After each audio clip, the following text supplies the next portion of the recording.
This is Bloomberg Intelligence. Spotify have always had fantastic user momentum. Solar energy, the fastest growing corner of the energy market by far. In-depth research and data on 2,000 companies and 130 industries. The talent wars are right around Wall Street, but the buy side is plucking off of the sell side. Aldi was the fastest growing grocery chain in the United States last year. Bloomberg Intelligence with Alex Steele and Paul Sweeney on Bloomberg Radio. Over the next hour, we will dig inside the big business stories impacting Wall Street and the global markets. Each and every week, we provide in-depth research and data on some of the 2,000 companies and 130 industries our analysts cover worldwide. Today, we look at office exposure across regional banks. Plus, could SVB's failure accelerate the end of the Yale model? We'll get to all of that later, but first, cost, insurance coverage, and supply are the main hurdles faced by obesity doctors looking to prescribe Novo Nordisk or Eli Lilly's latest treatments. For more, we're joined by Bloomberg senior pharmaceutical analyst Michael Shah. Mikey, thanks so much for joining us here. Talk to us about obesity drugs. Where are we in the process? Because, boy, there's got to be a very big market out there. Yeah, a huge market and a really hot space at the moment for the pharma sector. In the past, the market's largely been an out-of-pocket market, so patients have been paying out of their own pockets for treatment. We hope this will change on the emergence of drugs such as Wegovy, which is Novo's drug, tirzepatide, which is Lilly's drug, which has really raised the efficacy bar in terms of weight loss. And we hope that that's going to sway payer mindsets and then help kind of improve coverage for these drugs. So we did 100. We basically surveyed 100 U.S.-based prescribers. About half of them were primary care prescribers. And when we look at kind of the number of patients paying out of pocket, about 35, basically, of the respondents said that 10% or less of their patients were paying out of pocket. About half of the patients said up to 50% of their patients were paying out of pocket at the moment. And we're going to be carrying out this survey on a periodic basis, so it'll be interesting to see how those rates change over time. So it's interesting here. It's such a huge problem, certainly in the United States. I'll certainly just limit it to that obesity here. I would think that, and it's such a healthcare problem for the whole system, that insurers would be incented to provide insurance for just obesity treatment. But that generally has not been the case?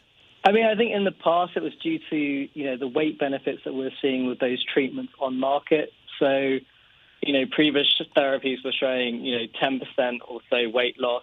The emergence of Wegovy, that's essentially doubled it to about 18%. Tirzepatide is 20+%. I think what's really going to move the needle in terms of insurer coverage is going to be in these outcomes trials.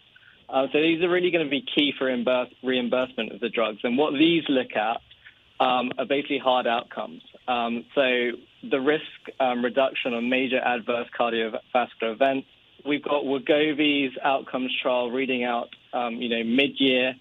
Again, we surveyed our doctors on the benefit on the major adverse cardiovascular events risk reduction that they think Wegovy's going to show.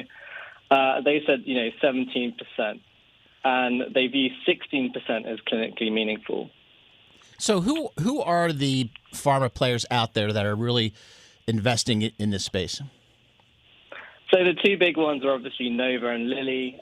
We also see, given 140 million sufferers at the moment of obesity in the U.S., 2 to 3% of those are medically treated. So we see this as more than a two-player race. Obviously, Novo, Lilly are going to dominate. Pfizer's got drugs in the pipeline, as do companies such as Altimmune, Viking, and some smaller biotech such as Zealand as well. So, is it a belief that you get on this medical regimen, drug regimen, for the rest of one's life, or a more finite period? I think it differs between prescribers. Some prescribers are viewing it as a chronic therapy in the sense that you stay on treatment. At the moment, there are kind of tolerability issues with some of these drugs, in the sense that the backbone of these drugs is GLP-1, and this is the known side effect for GLP-1 is kind of nausea and gastrointestinal side effects.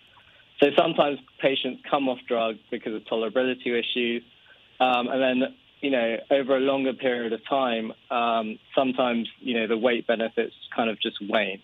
So that's like an unmet medical need and something that hopefully innovation can kind of take care of or address going forward. So real quick, Mikey, when do you think these things may get to commercial market? We've obviously got 2 GLP-1 drugs at the moment on market. I think what we'll see next is, we're going to see oral GLP-1s. So obviously the current medications or the current effective medications are injected, once a week. Right. Oral GLP-1s, will particularly appeal to, those that are injection phobic, also appeal to, a primary care setting, where prescribers don't have the time to basically do these titration schedules where they up the dose, and also, oral therapies, given, I think Lilly's got one, Pfizer's got them, they're small molecules, and they'll also have cost advantages. All right, fascinating stuff, and we'll be paying attention going forward. Our thanks to Bloomberg Intelligence senior pharmaceutical analyst, Mikey Shah. Let's turn now to equity-based compensation, which could incentivize executives to focus too much on share price at the expense of balance sheet health. We're joined by Bloomberg Intelligence senior ESG analyst Rob Duboff for more. So, Rob, I grew up in an era when I went to business school, the role of management was to maximize shareholder value. That's not exclusively the case anymore, is it? Yeah, no, I mean, certainly, we've seen the rise in what we call stakeholder capitalism, where that's it. Yep. It's definitely managing value, not just of shareholders, but other constituents, such as your employees, your customers. And the theory is that, it's a symbiotic relationship, and certainly taking care of your employees, especially around times of high turnover or, excellent customer service, will ultimately translate to higher shareholder value. So equity compensation incentivizes presumably long-term wealth creation.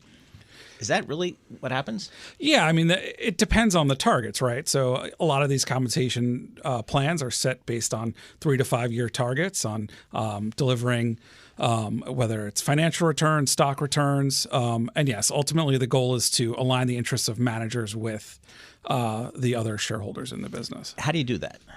Because I know an incentive, a manager for maximizing profits, you pay them on, profit ratios and things like that. How about a broader view? Yeah, I mean, I think certainly, thinking about the investment horizon is critical, right? I mean, you want to make sure that you set these incentives up so that shareholders who are, in theory at least, own the shares in perpetuity, their values are, the long-term health of the company is being thought of rather than, what's my stock price going to do for the next 3 years and then I'll cash out and go. So are there certain industries or certain companies that do that well, that, i.e., incent their managers for a broader view of performance? Yeah, I mean, certainly a lot of the industrial and kind of older economy companies, I think, there's a lot more, emphasis on kind of the longer term health of the business, and not just in terms of profitability, but the balance sheet, long-term growth prospects, et cetera. How about, so if I'm running my company for my income statement, do I run the risk of taking the eye off the balance sheet, maybe putting on too much debt to fund that last acquisition or, to expand production? Yeah, so we actually saw, what prompted me to actually do the study was looking at Carvana. Yeah. This is a company, you look at some of the other auto retailers, they were usually getting about 70% or so of their comp was tied to equity. These guys were getting 99% on top of the fact they had a significant control over the business. And then, you look at how much debt they've taken on to really grow the business over the last couple of years. And then, all it took was, some changes in market conditions, and all of a sudden, you hear reports of debt restructurings and things like that. All right, you got this chart in here. I want you to summarize it for me. Equity-based pay versus governance KPIs. What did you find there when you looked at that? Yeah, so I looked at companies that tend to have very high equity compensation. A lot of them also have other poor indicators of governance, whether that's low shareholder rights, so you have a dual class unequal voting structure, whether you have poor board composition, not a lot of independent directors or directors that have been on for a very long time. So in other words, all of these things are kind of checks and balances over making sure that management has everyone's interests in mind with their decision making. However, if the CEO is running the business more like their own fiefdom, then it can be problematic, and there's fewer checks on balances, and the risk just gets escalated. So, I know we have this ESG team at Bloomberg Intelligence. Who is kind of your primary audience for this? Because you guys put out a lot of stuff and incorporating ESG into other investment factors or styles. Yeah, so certainly obviously environmental and social issues are very interesting. I focus a lot on the corporate governance. This is an issue that's really, we've seen a huge surge in shareholder proposals, and I think asset managers in general, especially some of the big passive funds, are really taking a more active role in as owners in the business, and they're voting. I mean, you've seen this with executive compensation for a while, say on pay votes that companies have to do at least every 3 years. Support continues to trail down. So, last year we actually saw a record number of companies fail their say on pay votes. So investors, looking at, especially around proxy season, care more about what's on the proxy statement, whether that's compensation, whether that's looking at some of these shareholder proposals, whether that's director nominations, especially now that we have what's called the universal proxy rule.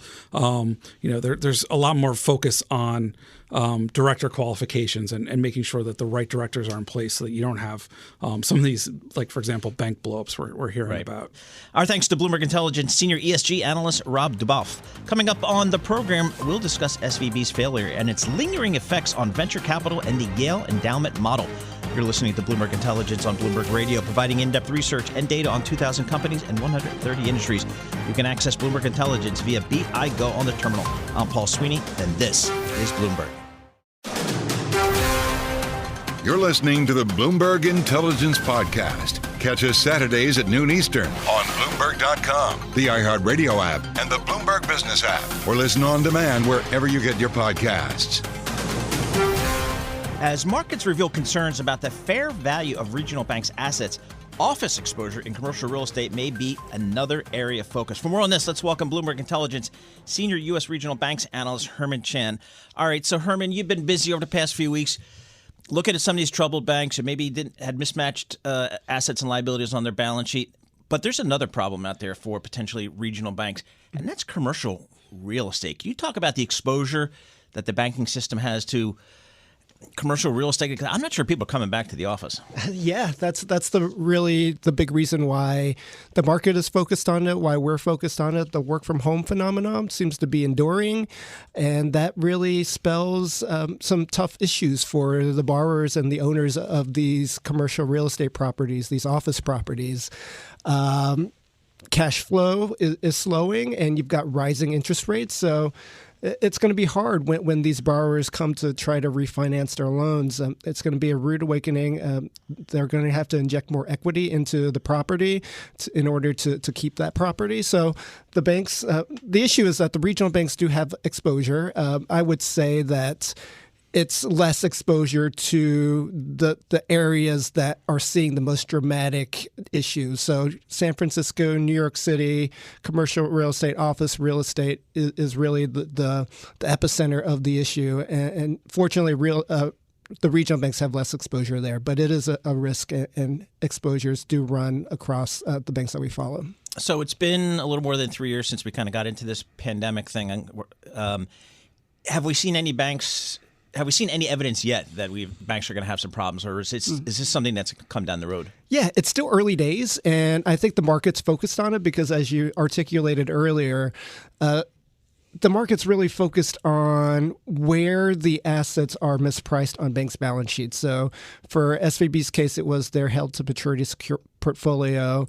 For First Republic, it was their residential mortgage loans. And for a lot of the regional banks that have exposure, it's going to be office real estate. So the good thing is that banks are only facing the issue now as these loans start to reprice and mature. So it's going to be a longer dated phenomenon where it's going to take quite a few years for these office loans to turn over, but it's something that the focus is really scrutinized going forward. So it does, as you mentioned before, it does feel like it could, as it evolves, this will be more of a regional issue, just reflecting the office occupancy rates around the country.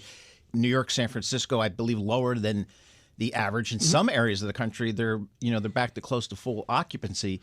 Any banks kind of called out either their exposure or the fact that maybe they're better positioned than the rest? Yeah, sure. So we did a screen of the banks that did disclose their office exposure, and right now it's pretty spotty because, again, it hasn't been quite the issue, the hot button issue quite yet, but it's going to become more and more so. So we'd expect more disclosure as the quarters go by.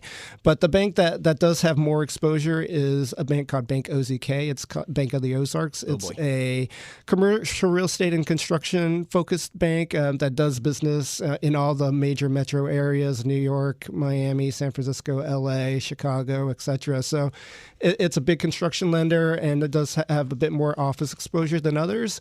Fortunately, I would say is that's their bread and butter business, so they know how to manage this credit risk, but it's something to monitor going forward. So how does this play out? I own an office building. I've got a mortgage on it.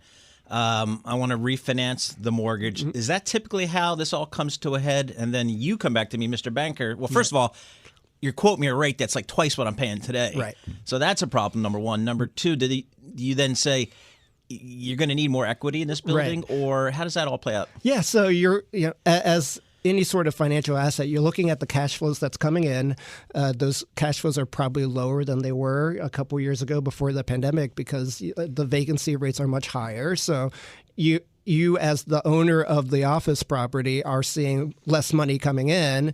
And also, given rates where they are today, you're going to have to pay more in terms of financing costs. So all of that comes together to require some sort of give from the borrower. And that is, in effect, injecting more equity into the property so you can keep the property and refinance in a way that is digestible for that person. What are we hearing from the office owners themselves? I mean, I'm sure you're tracking, the big office owners around the country.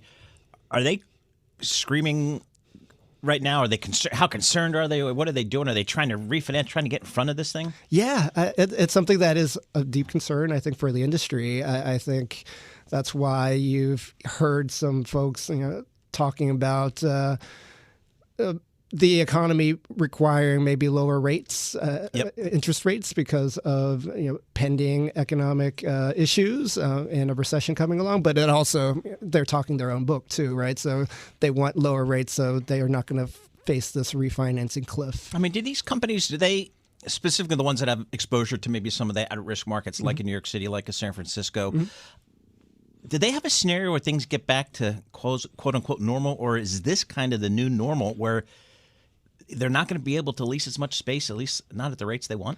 I think that's right.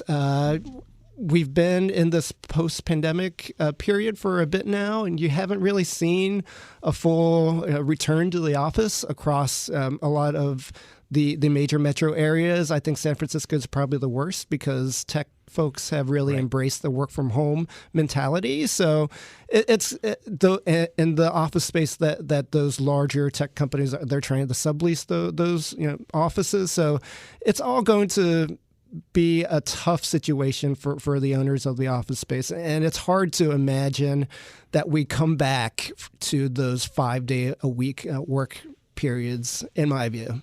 So looking at a bank, how important, I guess, is the diversification of their loan book? Right. So that's one of the chief takeaways from the financial crisis that these banks have learned. A key lesson learned is that you need a more diversified loan portfolio. You need to have less risky loans on your portfolio. And you've seen that with construction loans now, a much smaller portion of the overall loan portfolio, because construction lending inherently, it's not a income producing type property. So if that construction loan goes bad, you can't really rely on any cash flow coming in. So you're eating a loss on that. So that's a big lesson learned. And then it's diversifying across asset classes and industries. So office, manufacturing, warehouses, all of those can help diversify your commercial real estate portfolio. All right, that's great stuff. Really appreciate it. Our thanks to Bloomberg Intelligence Senior U.S. Regional Bank Analyst Herman Chan. You're listening to Bloomberg Intelligence on Bloomberg Radio, providing in-depth research and data on 2,000 companies and 130 industries. You can access Bloomberg Intelligence via BIGO on the terminal. I'm Paul Sweeney, and this is Bloomberg. You're listening to the Bloomberg Intelligence Podcast. Catch the program Saturdays at noon Eastern on Bloomberg Radio, the TuneIn app, Bloomberg.com, and the Bloomberg Business app. You can also listen live on Amazon Alexa from our flagship New York station. Just say, Alexa, play Bloomberg 1130. SVB's failure had widespread effects, but what kind of impact did the banking chaos have on venture capital? And furthermore, what sort of changes will it bring to the Yale endowment model? To help us unpack all of this, we're joined by Bloomberg Intelligence Senior Private Equity and Hedge Fund Analyst, Gaurav Patankar. So, Gaurav, talk to us about SVB. Big concentration with venture capital funds. How did the VC community view this crisis, if we call it that, or turmoil in the banking space? And maybe what did they learn from it? What did investors learn from it?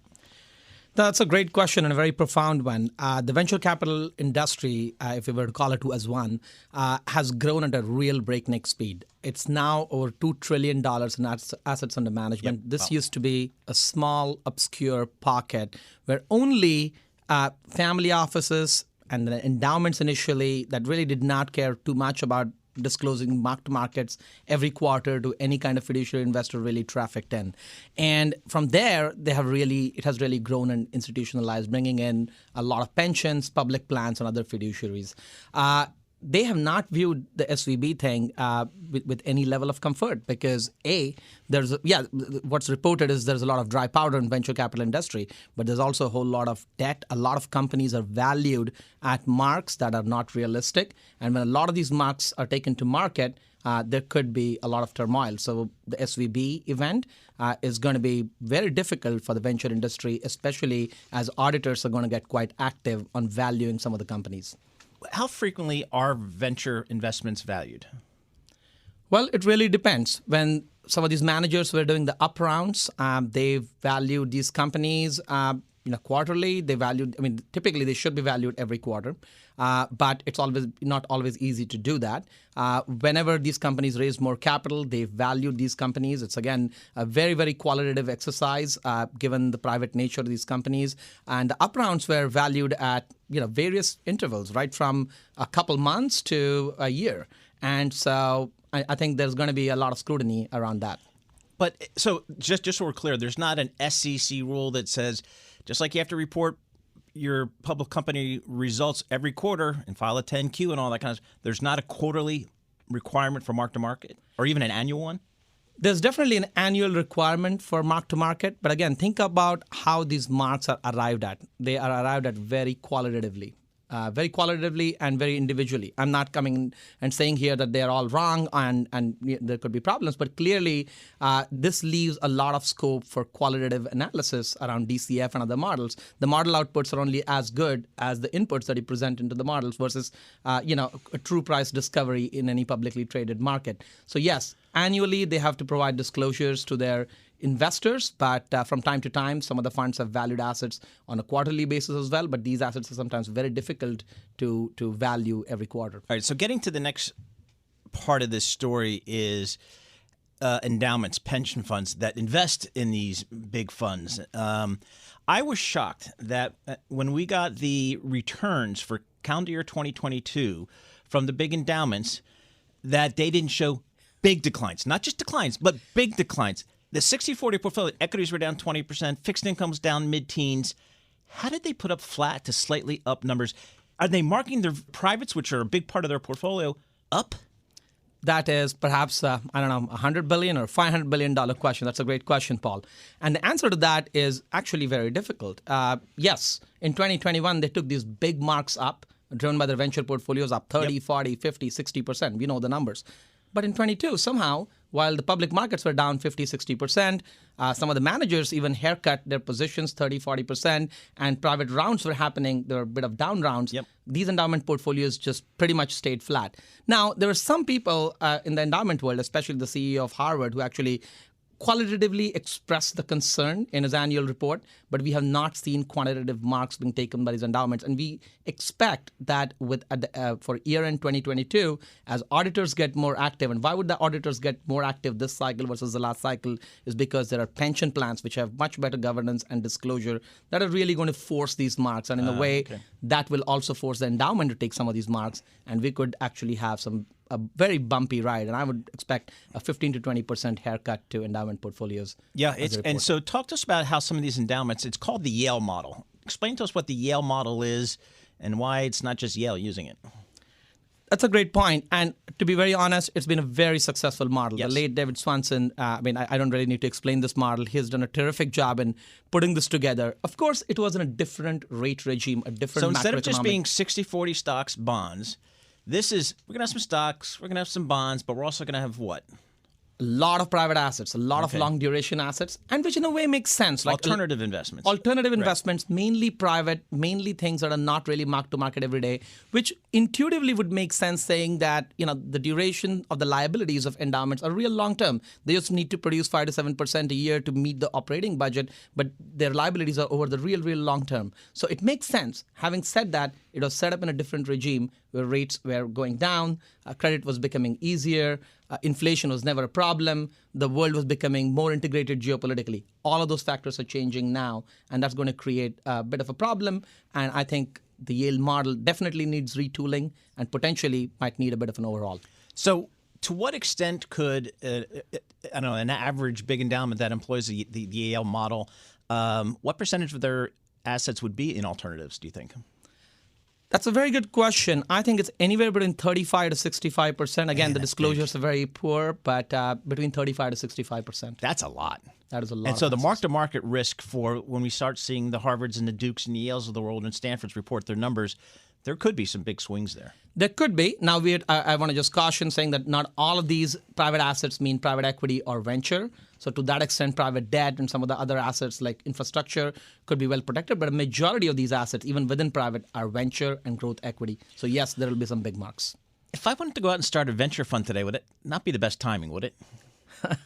It actually could be a very interesting timing if there is a focus, which I do think that over the next 6 to 9 months, just given the institutionalization of the venture industry and the auditor focus, I think there's going to be some, real deep and realistic marks being taken. And that could really create a focus on true price discovery, which means there could be some secondary exposure and other things coming out and, more realistic pricing. So if one were to start a secondary venture fund or one were to even just start a fresh venture fund where you could really buy great companies or great businesses at realistic valuations, actually the next 12 months could potentially produce certain opportunities. But all of that is dependent on whether the marks taken in the next few months are realistic and how aggressively they take place. Give us a couple of minutes on just the private credit business, because this is a relatively new business for me relative to private equity, which we've known about and read about and seen all kinds of private equity deals. But private credit, it's kind of a new thing for investors.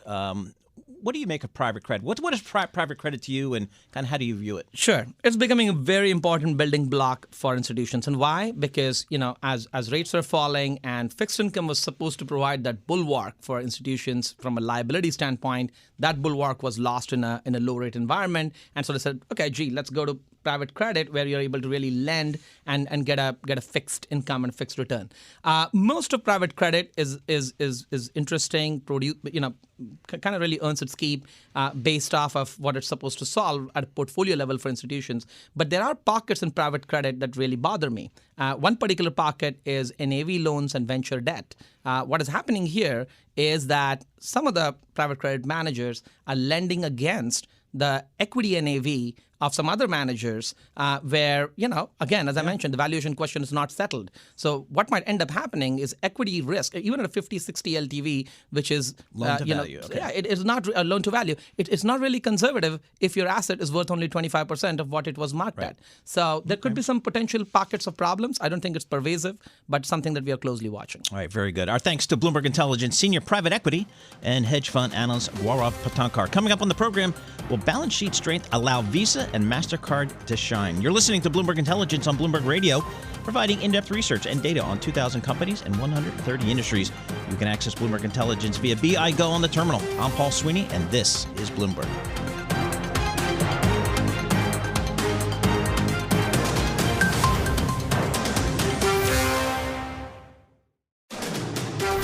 You're listening to the Bloomberg Intelligence Podcast. Catch the program Saturdays at noon Eastern on Bloomberg Radio, the TuneIn app, Bloomberg.com, and the Bloomberg Business app. You can also listen live on Amazon Alexa from our flagship New York station. Just say, Alexa, play Bloomberg 1130.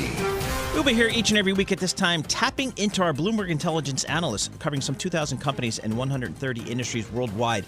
Balance sheet strength should put Visa and MasterCard in solid standing, despite the after effects from SVB's collapse on the sector. For more, we're pleased to welcome Bloomberg Intelligence senior financials analyst Diksha Gera. So, Diksha, talk to us about the big financial institutions. I mean, over the last several weeks, we've had this turmoil in the European banking space with Credit Suisse and UBS. We've had some regional U.S. banks fail, most notably Silicon Valley Bank. When you step back and when credit investors step back and look at balance sheets, what are they really looking at? Let's look at the heart of what triggered this, right? So Silicon Valley Bank in particular was a very deeply entrenched bank in the Silicon Valley, and it had almost 2,700 fintechs as their clients. Over 70% of fintech IPOs that happened since 2020 were all SVB clients. And not that they just have their deposit accounts, it also facilitated general financial machinery of these companies via credit lines, via bridging loans between different rounds of funding. So that is a big hole that SVB leaves in that community. And what that does is that's a very hard replacement to kind of bring about with even First Citizens Bank or any other bank for that matter. And it's at the same time when you're looking at all these other bank failures, like a lot of smaller banks and regional lenders, they are likely preparing for more regulation and more scrutiny coming their way. And that is likely to impact their risk appetite. So it basically kind of turns into a challenge, a liquidity and funding challenge for some of these private startups and fintechs, and that essentially translates to more pressure for the publicly listed fintechs as well. All right, Diksha, you follow within the financial services space the fintech spot, the financial technology, the fintech space, which gets a lot of investor attention. I know you've recently put out a research note about fintechs and how they're positioned after SVB. What are some of your takeaways? So as I just mentioned, the private market definitely will take an impact, particularly from SVB and general risk appetite kind of going down for a lot of regional banks. But what that also does is it kind of has a follow-on impact on the public listed fintechs that we cover. So the fact that many of these fintechs that went to market since 2019 have been burning cash, more than $10 billion in the past year alone, that doesn't help the sector's funding outlook. Secondly, the capital has become more expensive with interest rates rising. And thirdly, if you just look at recent raises, like Stripe having to raise money at a significant valuation discount of $50 billion versus $95 billion 2 years ago, that itself tells you that appetite for more cash burn is kind of waning. And within this backdrop, we think that the BNPL companies and the smaller processors are the most vulnerable right now. And these times could get more challenging if cash burn continues, and also other pressures, right? Like if you followed this morning, Apple Pay launched their BNPL buy now, pay later product. So competitive landscape is intensifying, and in the middle of this, you have all these macro headwinds kind of coming up for these companies. So Diksha, I'm new to the fintech space, like probably a lot of investors, but a couple of the names that stand out to me is names I know and I kind of understand their business are like Visa and MasterCard. Tell us kind of how you view those two giant companies within the context of the greater fintech space. Oh, yes. I think you know exactly what you should be knowing, Paul. This is in this environment, given the macro backdrop and turn of recent events, I think cash is not just king, but it's God right now. So a strong balance sheet is a very big edge, not just a comfort for investors, but also for businesses for their ability to invest and grow. So Visa and Mastercard, they are among the most well-positioned, solid balance sheets that we within the space that we cover, and that's followed by some of the other core processors like Fiserv and PayPal. And what accentuates their ability in this market to defend earnings is the fact that they have that cash flow, they have that cash cow that's going to fuel their new investments and allow them to compete with these new upstarts. And again, like taking today morning's example, Apple's Buy Now, Pay Later offering, it's running on Mastercard's credentials. It just tells you how well-positioned that the card network is to expand its product suite without having to really worry about funding and liquidity concerns.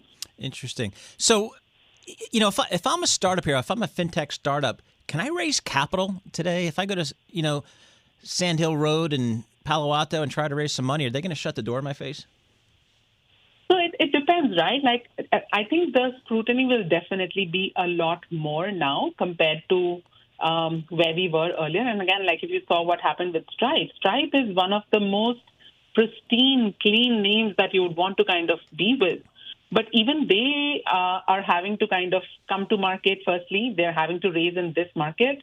And secondly, they're raising at a discount. That itself tells you that investors will be very less forgiving for smaller companies who are still burning cash and also who are going against all these solid bulwarks like Visa, Mastercard, PayPal. Like these companies have risen and really putting a good fight for all the new payment forms out there. So, yes, it will be a hard time for you, Paul, if you try to go and raise money now. Right, good. How about another company of yours that was kind of in the news, Block, which I still refer to it as Square. That's why they have the symbol SQ as their ticker symbol. But how much of an issue is it for the fintech space for Hindenburg Research to come out with a real negative call on one of the leading names in the space? Yeah, so I think the Hindenburg report was a very interesting turn of events for Square. They put out a very negative report calling, the title of the report was How Inflated User Metrics and Frictionless Fraud Facilitates Enabled Insiders to Cash Out Over $1 billion. So it's like a lot of allegations in that one report. But long story short, I think Square's positioning is very solid right now, particularly on a fundamental basis. I think they've made a lot of progress with the merchant business that they have, like where you go to a coffee shop and you kind of see that little POS terminal. That Square is doing very well there. And also their Cash App, it's really going to the underserved segment. It's really fulfilling the promise of inclusion. So our view is that the stock is still recovering from the hit that it had, about 20% hit earlier.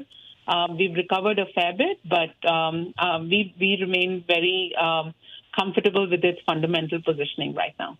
All right, that's very interesting stuff. Appreciate getting your perspective there. Our thanks to Bloomberg Intelligence Senior Financials Analyst Diksha Gera. That's this week's edition of Bloomberg Intelligence on Bloomberg Radio, providing in-depth research and data on 2,000 companies in 130 industries. And remember, you can access Bloomberg Intelligence via BIGO on the terminal. I'm Paul Sweeney. Stay with us. Today's top stories and global business headlines are coming up right now.